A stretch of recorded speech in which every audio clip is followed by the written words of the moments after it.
My name is Brian Pollock, and I'm the manager of STEM resources at Cincinnati Museum Center. I've spent about 15 years doing informal science education, and today I'm going to share with you some lessons I've learned and some strategies that I found to be successful while doing informal science communication. So anytime we're doing programming in the museum, it's important for us to think about the purpose of this program and also what can we realistically achieve with the time that we have with our audience. For visitors to Museum Center, programs are as much about entertainment as they are about education, but our audience has chosen to go to a museum for their entertainment, which means that they have an expectation that the program will be credible and educational. So we strive to make sure that our programs draw people's attention and are entertaining while being highly credible and educational. It's unlikely that in the time that we have with our visitors that we'll be able to thoroughly cover a topic and have them walk away with a complete understanding. Instead, our goal really is to provide some sort of context for what they're going to see when they're in the museum and to increase their interest in learning more. For many of you, your topic may be way too complex to explain thoroughly. So what is the most important information you want your audience to understand? And how will this information provide context for them in their lives? In other words, why should they care? At Cincinnati Museum Center, we have a program called Animal Bites, which involves a presenter showing a variety of animal skulls to the visitors, focusing primarily on their teeth. We talk about what the animal's diet is and how their skull is adapted for their lifestyle. Throughout the museum, visitors are going to see animal skulls on display, whether it's down by the cave or in our dinosaur hall or in our future Ice Age exhibit that we're building. The Animal Bites program provides context so they can have a richer experience when they go through those exhibits. It's not really as important that they can be able to tell the difference between a raccoon skull and an opossum skull. Instead, we want to provide some sort of context, a clue about how the skull shape and the teeth give you some indication of an animal's diet, so that when they see a skull, they can maybe infer a little bit of information based on what they've learned. And it can have a sort of a richer experience on their own. One of the big challenges that we face at the museum is we need to provide a reason for a visitor to engage with our program. They can sort of come and go as they please. So finding this context is an important part of why someone might choose to see the program that we're doing. And this is true in most informal settings, that the visitors can come and go as they please. And if they're not interested in your program, they won't stay and engage. So we have to think about how we're going to hold their attention. In other words, we have to motivate first, and then we can educate. The Walking Dead TV show premiered in October of 2010, and by May of 2011, the Centers for Disease Control and Prevention had launched a zombie apocalypse preparedness campaign. The campaign used the idea of surviving a zombie apocalypse to talk about disaster preparedness in general. The campaign was very successful, and they went on to create school curriculum to talk about how to prepare for disasters. The CDC did not let the fact that zombies aren't real prevent them from capitalizing on the public interest in zombie fiction. They made the point that all disasters are to some degree unpredictable. And preparing for the zombie apocalypse was not that much different than preparing for a hurricane, an earthquake, or a wildfire. This kind of approach is much more successful than simply presenting the information and telling people what to do. The audience is more likely to engage with the information in the first place, and they're more likely to remember what they learn if they care. So it's important for you to try to find a way to motivate, to help the person you're talking to understand the so what. How do we tell what our audience cares about? And every audience can be a little bit different. The answers to questions like, who are they and what prior experience do they have? What do they find intriguing? What do they care about? And how much time and attention do they have right now The answers to these questions are going to help you best scaffold your interaction with this particular audience based on their needs more than your own. And as a result, the experience is likely to prove more rewarding for both of you. Once you figure out who your audience is, you can figure out what it might take to begin to engage their interests in your topic. So you might ask an intriguing question of them. You might give them a hands-on opportunity to explore an interesting phenomenon. You might adjust your use of language and the kinds of explanations you provide. You have to remember that lingering in the back of the mind of every person you're talking to is, why should I care? In other words, why should I expend my time and energy to try to stay with you and follow where you're going? Especially for some of these topics, they can be quite difficult. So it helps if there's some sort of reward, an aha moment, or an intriguing insight that might help capture their imagination and cast the world around us in a new perspective. Now, the amount of time and energy you have to spend on grabbing interest is going to vary by audience. So if you're teaching a college class, they are already pre-interested. They've signed up for your class. They are going to college because they want to learn. They're also likely being graded, so they have a motivation to pay attention to you and to try to learn what you're saying. So you can spend a little bit less time on the grabbing attention.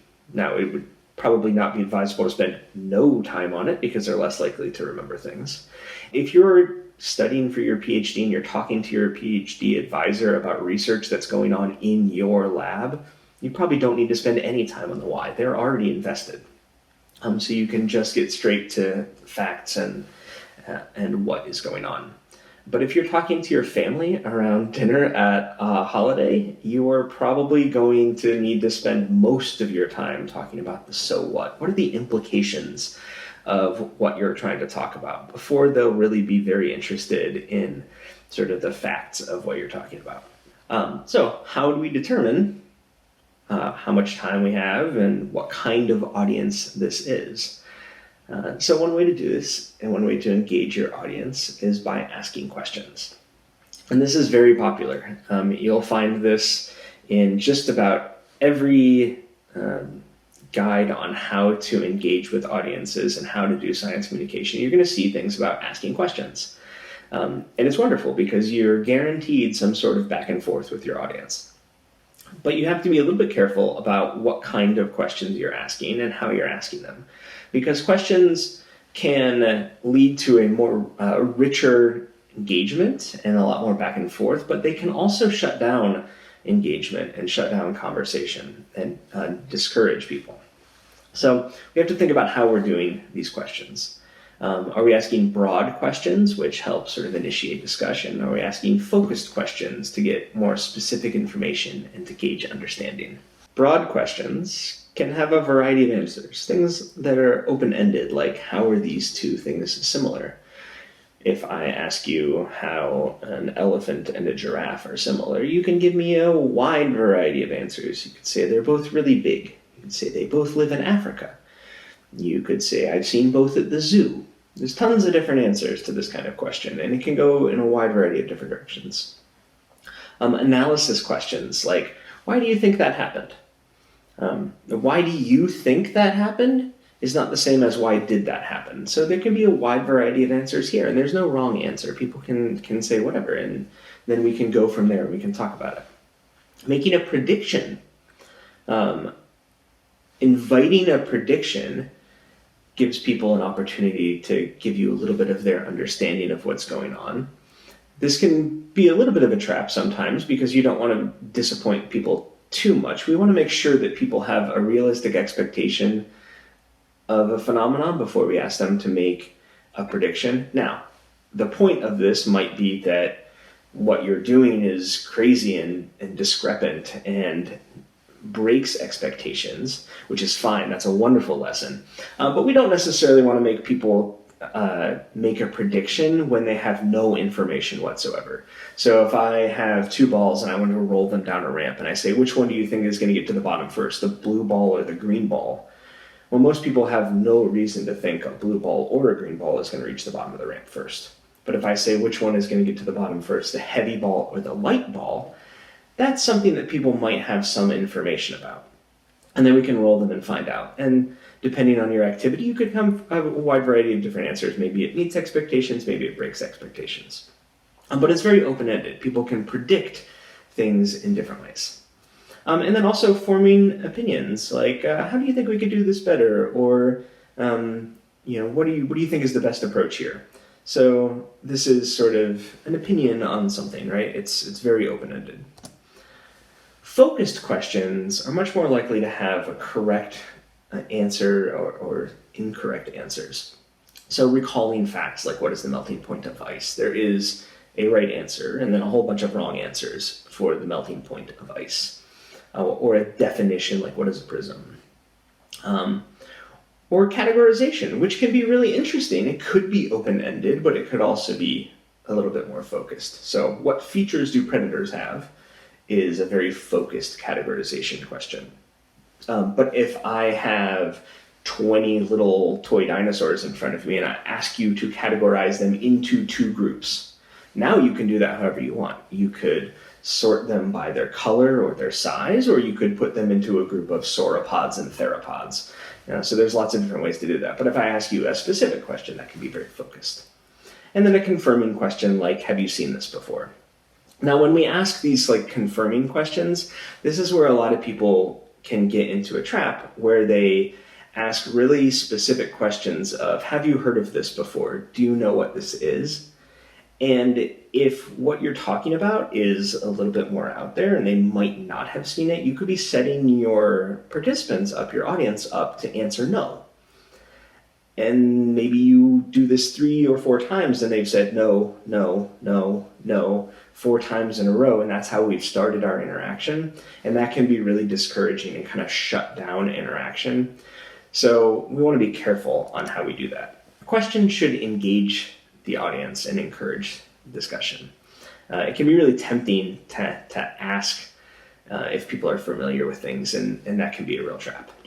Most people, especially children, want to feel smart and even show you that they are smart and that they know what's going on.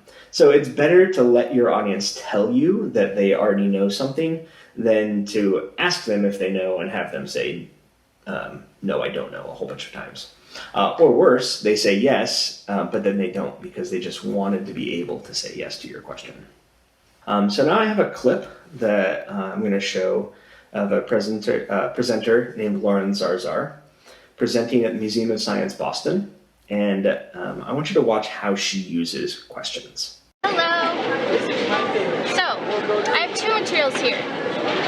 One's sponge, sponge. And we don't know what this is. What do you think this is? Some kind of powder? Can you feel that? Feels dry? It's sand. It does feel like sand. We're not sure what it is yet though. But I'm going to ask you, what do you think can absorb this cup of water? A sponge or this mystery powder that we're not sure what it is? What do you think? We're going to guess that. You want to test it? So we're going to test it by putting a cup full of water. You want to taste this? There's some water in here. We'll try one of them. And we're going to fill each of these with water, and then we're going to see what happens. We're going to figure out what exactly this material is. Good job. Okay, one more. We're going to fill up the sponge.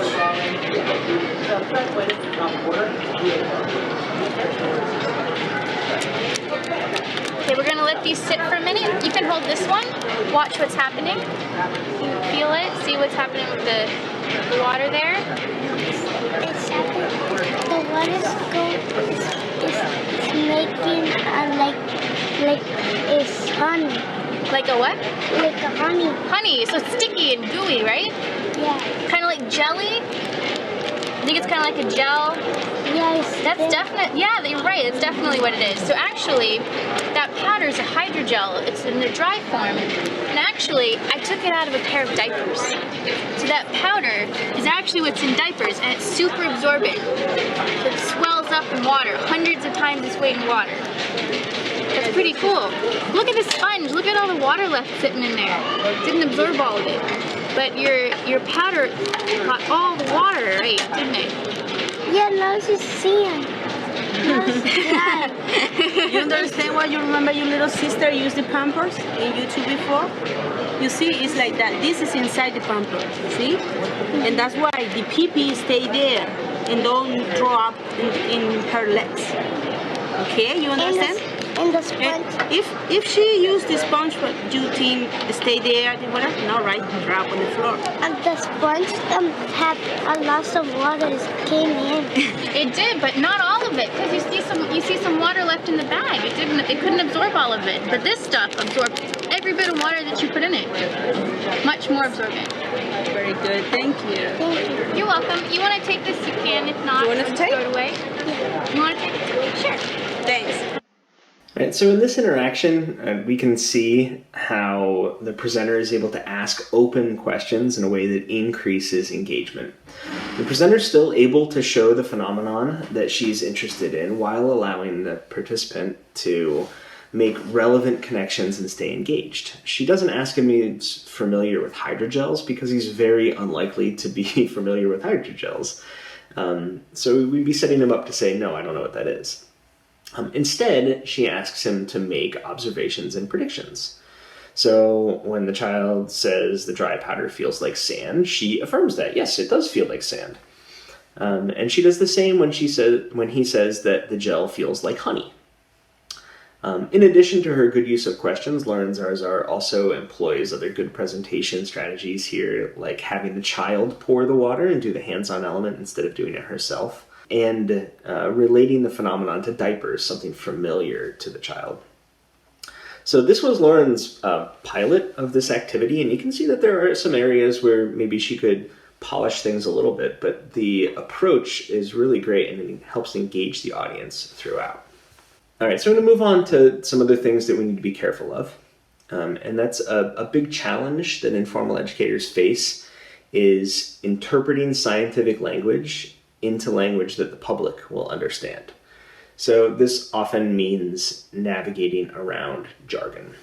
Sometimes jargon is really easy to spot. So I went on to the Proceedings of the National Academy of Science and pulled the first sentence off of the first article when I was putting this slideshow together.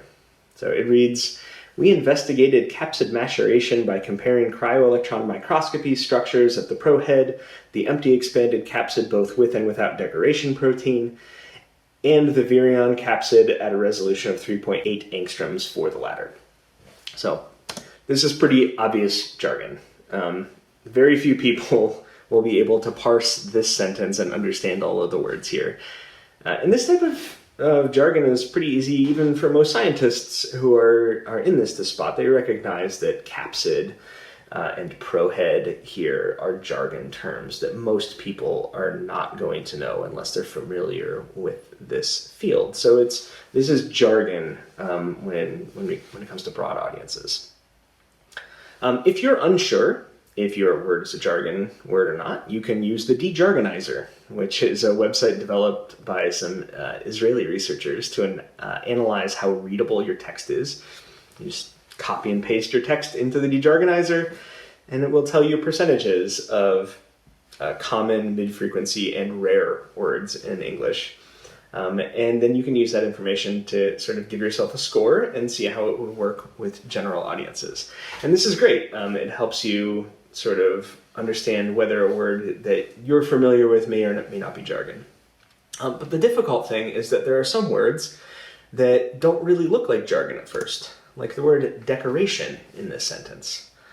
Decoration is a common word, and most people know what a decoration is, but they don't know this definition of decoration. This is a decoration used as an adjective to describe a type of protein, a decoration protein.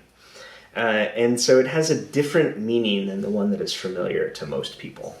I have a list here. This list contains more hidden jargon terms. These are terms that most people will have some definition for, at least most adults. But they can have a dramatically different meaning within a scientific context and even between science fields. So you can just see off of this list culture, for instance.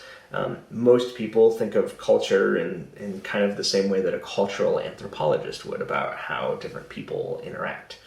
But if you're a microbiologist, your definition of culture is very, very different. I studied physics, so I think of the word normal sometimes to mean perpendicular to a surface. But if I try to use that with the general public, they're not going to understand that meaning. We also have to watch out for homophones. So for instance, if a child is preparing for a CT scan, it's a good idea to avoid calling the contrast medium a dye. A child can get really scared if you say you are going to inject them with a dye. It sounds like it's going to kill them. So instead you want to just say the word contrast, because they probably don't have some other definition for that. And this is just a contrast. We'll define it as this. Or you can say it's kind of like ink, or find another way of talking about it.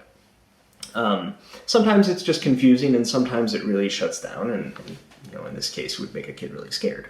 The literature on comprehension suggests that readers should be able to understand 98% of the words in a text in order to comprehend the text unassisted. So that means no more than one rare or jargon word in 50. So on average, that's less than one every paragraph. Now, we don't need to completely avoid jargon terms, and sometimes a jargon term can even be part of the lesson. We can talk about this term and then start using it, and that's part of it. But we should be careful with it and try to avoid too much of it, because it really shuts people down. All right, now the last thing I want to talk about is addressing misconceptions. And this is something else that people run into when they're doing public science communication, and it can be a little bit challenging and can catch people off guard. It's really tempting to try to address a misconception immediately. So someone says something wrong and we want to fix them before we move forward. Unfortunately, this risks losing our audience. So it's better to address the misconception alongside the presentation of the science. I have a short video here. I want you to watch how the presenter is able to address a common misconception while maintaining an engaging and positive interaction. Does the blue circle look the same on the black paper? No. The filter blocks some of the light reflected off the image. The color it doesn't absorb, blue, reaches our eyes so we can see it. So the blue filter absorbs all the light coming from my eyes except blue, and that's why the white paper looks blue? Yes, it absorbs all the light except blue.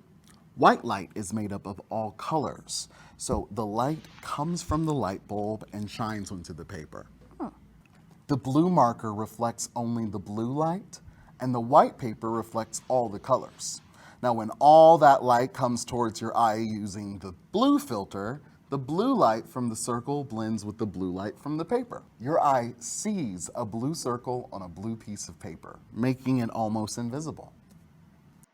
All right, so you can see in this case that the participant had a misconception about how our eyes and how light works. So instead of saying, no, that's not how our eyes work, the presenter says, yes. He focuses on the correct part of what the participant said, and then repeated the whole concept, making sure to correct the misconception in the explanation. So for instance, a good response to the Earth is flat would be to say, yes, the Earth does look flat. And that's because it's so big, we can't tell it that it's shaped like a ball. It can be difficult to wait to address misconceptions in this way, but doing so will often help the participant understand the complete nature, the complete picture, instead of focusing on what they got wrong or even shutting down in embarrassment. This strategy works best in a smaller interaction with just a few people, especially if you're worried about creating a soundbite. So this is not necessarily a strategy that would be best employed if you're, say, on the news, where you might give a false impression to a large audience or have something clipped out of it that makes it look like you are saying, yes, the Earth is flat. So there is some care to this, but this sort of yes and strategy of affirming the correct parts and then correcting it through the explanation is a much more engaging way of addressing misconceptions. So I hope that I've given you some very concrete and actionable strategies that you can use when putting together some programs. Again, these are the types of things that I've learned doing the type of informal science communication that we do in a museum in an informal setting, as well as through trainings from places like the National Informal STEM Education Network, who provided these the videos that are in here and the sort of the framework for some of this training. I'm also happy to talk to more people about science communication, and Cincinnati Museum Center offers trainings and partnerships with researchers who are looking to have a broader impact with their research. So again, my name is Brian Pollock, Manager of STEM Resources at Cincinnati Museum Center, and thank you very much.